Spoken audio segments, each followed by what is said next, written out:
Welcome back to the Defiant Spirit Podcast. I'm Baruch Halevi, creator of the Defiant Spirit and the Defy Your Number Enneagram system.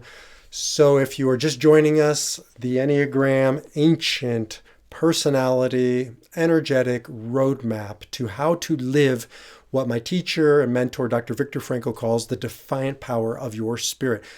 9 numbers in the Enneagram system, 9 ways to move throughout the world when we're in reaction, when we're in fear, when we're unconscious. We don't choose our Enneagram number, whether it happens in the womb, whether it happens in early childhood, whether it happens in the previous lifetime. I don't know.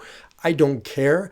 I'm pragmatic. I want to know best practice of how to stop living in reaction, as Dr. Frankl says, and start to respond, to choose my response to my life. And that's what we do. We use the Enneagram to explore that. I've created the Defy Your Number Enneagram system. You can do it. It's an online program, and you can discover your number by taking a test or by just going through the program and finding your right number. And if you don't know your number, again, you can either take a test or you can get a free ebook that I've created called 9 Types Walk Into a Bar. Jump over to defiantspirit.org, grab it, and just go through it. Use the pictures to feel like your Enneagram type. But another way to do it is what I'm doing today, which is sharing with you Enneagram type 2 in today's case, in movies, on television. And so the last podcast I did was Enneagram 1. Today's 2, and we'll just keep going on. And this is a page from the Defy Your Number program, and a fun page that brings the Enneagram to life. So it's one of the reasons why I love the Enneagram, is because you can see it in the people around you. You can see it at work all around you. You can see it up on the big screen or on the boob tube. And that's what this is all about. Using the medium of pop culture to really understand how the Enneagram, in this case 2, reacts and responds. And this is strewn throughout to the entire Defy Your Number program. So you'll have Enneagram 2 in movies and TV and music genre and sports and all kinds of great things. So you'll get more of this. This is one page from the program, but a fun page. And this is something I put together a long time ago and just finished the Defy Your Number program recently. But it took me almost a year and a half, maybe 2 years, to really polish it and get it ready, do my research, etc. I say that because I don't remember everybody on here. So some of these either I haven't watched, but I did research on the character, or it's been a minute. I think I know most of them, not all of them. Okay, so let's pick out some Enneagram 2s. Remember, the 2 is the helper. It's the nurturer. It's the relationship-oriented Enneagram type. By the way, if you hear noise in the background, I apologize. Nothing I can do about it. My house is under construction. I'm hiding in the basement doing this podcast for you. I can refund your money at any point. Enneagram 2s, you can learn more about it. I did an entire podcast on 2. Lots of different opportunities to learn more, but I'm going to jump into some characters. Okay, Enneagram 2. How about let's start with Miss Pac-Man and Minnie Mouse and lots of supporting characters. I apologize. Those are female characters I could have put on here. Barney from Fred Flintstone and Barney. I could have put on here Robin from Batman and Robin. Did I? No. But when you watch cartoons, lots of the supporting characters, sort of the second in command, are the Enneagram 2s. I would say there are disproportionately more female Enneagram 2s than males. I have no data on that. That's just anecdotal. I certainly think that's the way it's portrayed.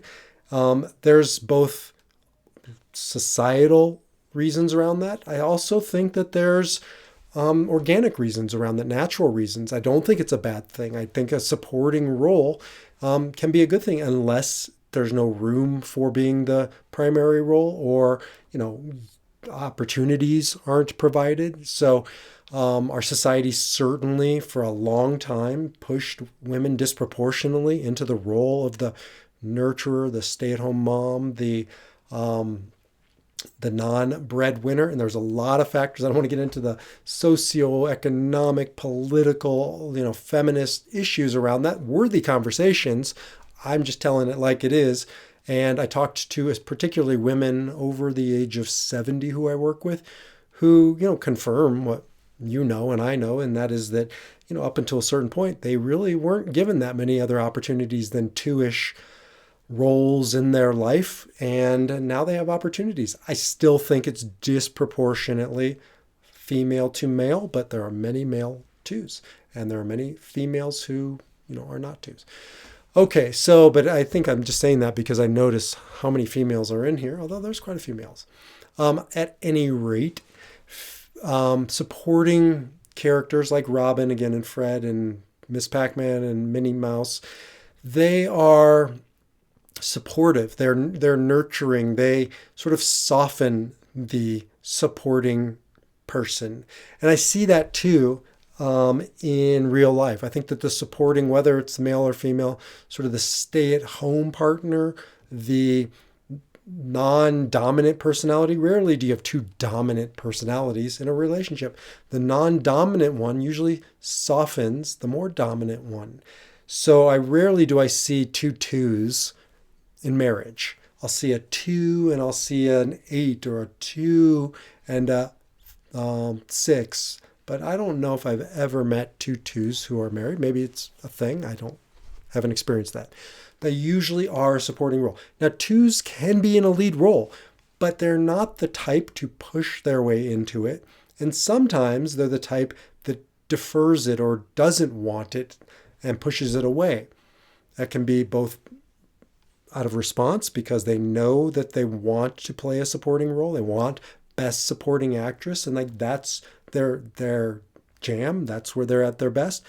Or it's because they're reactive and they feel like they're not worthy of best supporting actress or best supporting actor, or they're not ready for it. They're scared. I've seen a lot of sort of midlife twos, empty nest twos, move into that next phase. I call it the afternoon of life, and step into the supporting role or step into a defining role. And that's defying your number. That's stepping out into the spotlight. And that is not always an easy thing to do for a 2. Now, 2s are not like 9s, peacemakers, where they resist outright the spotlight. They will take on the spotlight quite readily if it's not about them or if it's not for them, if it's in service of another, of an organization, of a cause. And so that's one of the things you see all throughout this particular slide. If you don't have the slide, by the way, I can send it to you, or you can get it on my website. We're looking at famous characters on the big screen and TV that really are defining, supporting actors and actresses. So you look at Anna from Frozen, and Elsa clearly is the dominant figure, but Anna's the one who helps Elsa find her heart. You see this over and over again. I'm looking at Chewbacca. This is an Enneagram 2 figure that got a lot of 8 in him too, but he's a nurturing sort of a teddy bear, gets Han Solo to be a little softer, really mitigating some of that edge. You have in here Dumbledore. Not Dumbledore. Is that Dumbledore? No, it's Hagrid. Hagrid from Harry Potter. You see this with some 2s and some 9s. Sometimes you get like this burly biker looking guy. I mean, Hagrid could either be a biker dude or a giant in Harry Potter. And they're gentle giants. They're very sweet and nurturing. I'm not sure if Hagrid's a 9 or a 2, but oftentimes they kind of give off the same vibe. So much more of a supportive but strong. I mean, 2s can be fierce. That's the difference between 9s and 2s. I guess I don't know. Maybe Hagrid is a 9, but like for instance, Yellowstone and the prequel 1883, and I don't remember her name, but I know her real name, Faith Hill, in this picture. She strikes me as a fiery 2. She's a mama bear. Like, you don't screw with the mama bear's cubs or her family or little tribe. And so Faith Hill's character is deeply fierce and tough, but it's always about other, service of other, taking care of other. And it's really intimidating when you're around a fired up two. I'm looking at Bev Goldberg from the Goldbergs. If you haven't watched the Goldbergs, she's like the quintessential unhealthy reactive Jewish mother, mama bear too. And she even says on her shirt, Mama Bear. And half the show is everybody being scared because Bev is on fire. And what is she on fire about? Invariably about one of her schmoopies, about one of her kids, about her husband, about her friends, but it's always about other. And somebody dissing other to Bev or to a reactive to sends them on a war path. And that's that line between 2 and 8. So 2s, 8 is like the most fierce kind of scary type. Well, 2s have a natural access to that energy, but 8s will do it for themselves. 2s, at least at first won't do it for themselves. They'll do it for other, or they'll put it on others and make it about other because they have a lot of shame. 2s grapple with shame. 2, 3, and 4, the heart types, and all the heart types are really grappling with shame and worth. And so 2s may not feel like they're worthy of that kind of fire and brimstone and attention and somebody fighting for them, but they'll do it for others.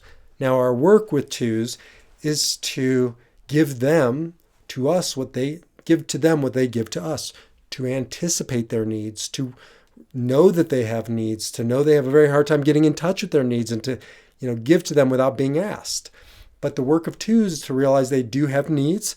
We're not just here to fight for other. We are here also to fight for ourselves. We are here to ask what we need, to not be manipulative, not be controlling, not be coercive. Lots of these characters ingratiate themselves, overstep their bounds, their boundaries, and to the point where they are manipulative. And 2s don't like to hear that. Sometimes they'll do it through flattery, through being warm and charming and kind. Other times they'll do it through, Mean Girls, just outright get your hand in the mix and twist and turn and create drama and all kinds of stuff in there. So that's a reactive 2. But a responsive 2 is really knows who he is, know who she is, and goes into it to get his or her needs met. Some other 2s I have on here. I think the Tin Man, I'm going to move him over to 3. I think he's in the wrong spot, but I can make a case for each one of these. Here's a great 2 I love from Good Will Hunting, and that is Robin Williams' character. Just a really nurturing presence. 2s may very well be in a nurturing profession, like a therapist or a nurse or healthcare practitioner or teacher, trying to bring out the best in others, trying to help others feel worth and love. Robin Williams' character in the movie Good Will Hunting struggled with tons of shame and pain in his earlier years, and then he worked through it. He stopped being reactive, became more responsive, and then he was able to help Will nurture himself. And Will's fighting them the whole time because Will's really, in his head, he's in some ways smarter than Robin Williams' character, and yet Robin Williams has a higher EQ. And that's oftentimes the case with 2s. Not that they aren't smart intellectually, brain-wise, but they have a high EQ. They're able to feel other people's needs and pains and anticipate them. Some other beautiful 2s in here. Here's just a cute one. Up, the movie Up. The little boy who's a Boy Scout in it. Just so sweet, so nurturing, so relationship-oriented. Helps the old grumpy guy in the movie get back into his heart, back into relationship.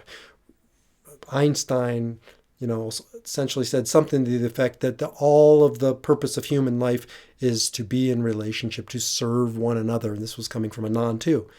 Well, 2s remind us of that in our lives. Maybe I'll end with my favorite 2 of all 2s, Ted Lasso. If you haven't seen Ted Lasso, just a great TV show about lots of different types, but especially revolving around what I believe is an Enneagram 2 in Ted Lasso.